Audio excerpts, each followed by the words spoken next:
So you also mentioned, as we just said, the Israeli Foreign Ministry framed this as a land dispute, and it's obviously working, as you mentioned, it's working through the judiciary, and we have the tweet there from I think, to be fair, you had one side of the land dispute and you interviewed them. You should get the other side as well, to be fair to the viewers. We're happy to. We're happy to. We certainly will. We've been covering this story, and we certainly will have them as well. But the point that I was trying to get to is the government, in this case, the Ministry of Foreign Affairs, tweeted out that this is... So we're not part of the trial. We're not part of the trial. We see it as a dispute between two private individuals and whatever the courts decide. I think that's fair. Absolutely, yeah. And that's why we were showing the tweet. We agree with you. That's what you are saying. So, but let me just say this really quickly, and I want to go back to 2009 and play for you what was said by one of the settlers, one of the Jewish claimants to that in 2009 when they began to take over homes in Sheikh Jarrah. Listen to this. We take house after house because we prove in the court that this area belonged to the Jewish, and because that all this area will be a Jewish neighborhood.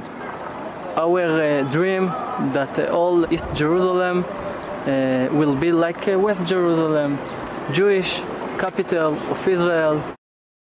So that man is now a member of the Jerusalem City Council, and you're saying this is a land dispute. That sounds like a stated strategy to remove Palestinians from East Jerusalem to make it, as he said in his own words, a Jewish city. Well, he was speaking for himself.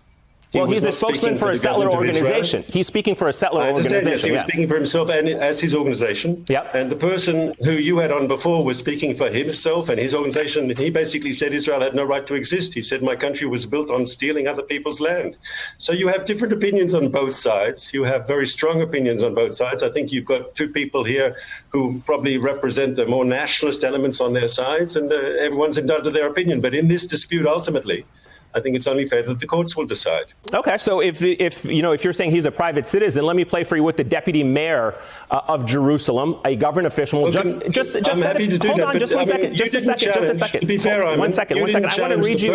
I just want to read for you what he just said. This is the deputy mayor of Jerusalem, Araya King. He said to the New York Times on Friday that what's happening right now in the city was, of course, part of a wider strategy of placing layers of Jews throughout the eastern half of the city, the goal being to secure the future of Jerusalem as a Jewish capital for the Jewish people. How should Arabs who are living in Jerusalem interpret statements like this by the deputy mayor of this city? So at the same time, the mayor of Jerusalem is saying that he wants to improve services for the Arab population. I'm asking you about that specific comment. I'm asking you about that specific comment. How should they interpret? You didn't interrupt the guy speaking before me. You didn't interrupt once, not once. And you're not letting me finish a sentence, sir. I don't want to complain, but please. Yeah, but I was just asking you specifically about that. I'm answering your question. Go ahead. The mayor of Jerusalem has said specifically over and over again that he wants to invest more in the Arab sector. He wants to see the Arab sector in Jerusalem thrive. We're investing more and more money. And as you know, since Israel reunified the city in 1967, the Arab population here has grown. It's more prosperous. The whole city is more prosperous and more affluent. United Jerusalem is a city that is a success story and will continue to be so. Okay, well, according to Israeli reports, only 7% of the building permits issued in Jerusalem over the past few years have gone to Palestinians. They make up 40% of the city's population. Let me also, with the same official that we were just talking about, Araya King, the deputy minister, he was there in Sheikh Jarrah the other day, and he said, and there was video of it, he said to one of the Palestinian activists that was there on the ground, Mohammed Abu Hummus, who had previously been shot, saying it's a pity he wasn't shot in the head. What do you make of an official in that position speaking to members of his constituency?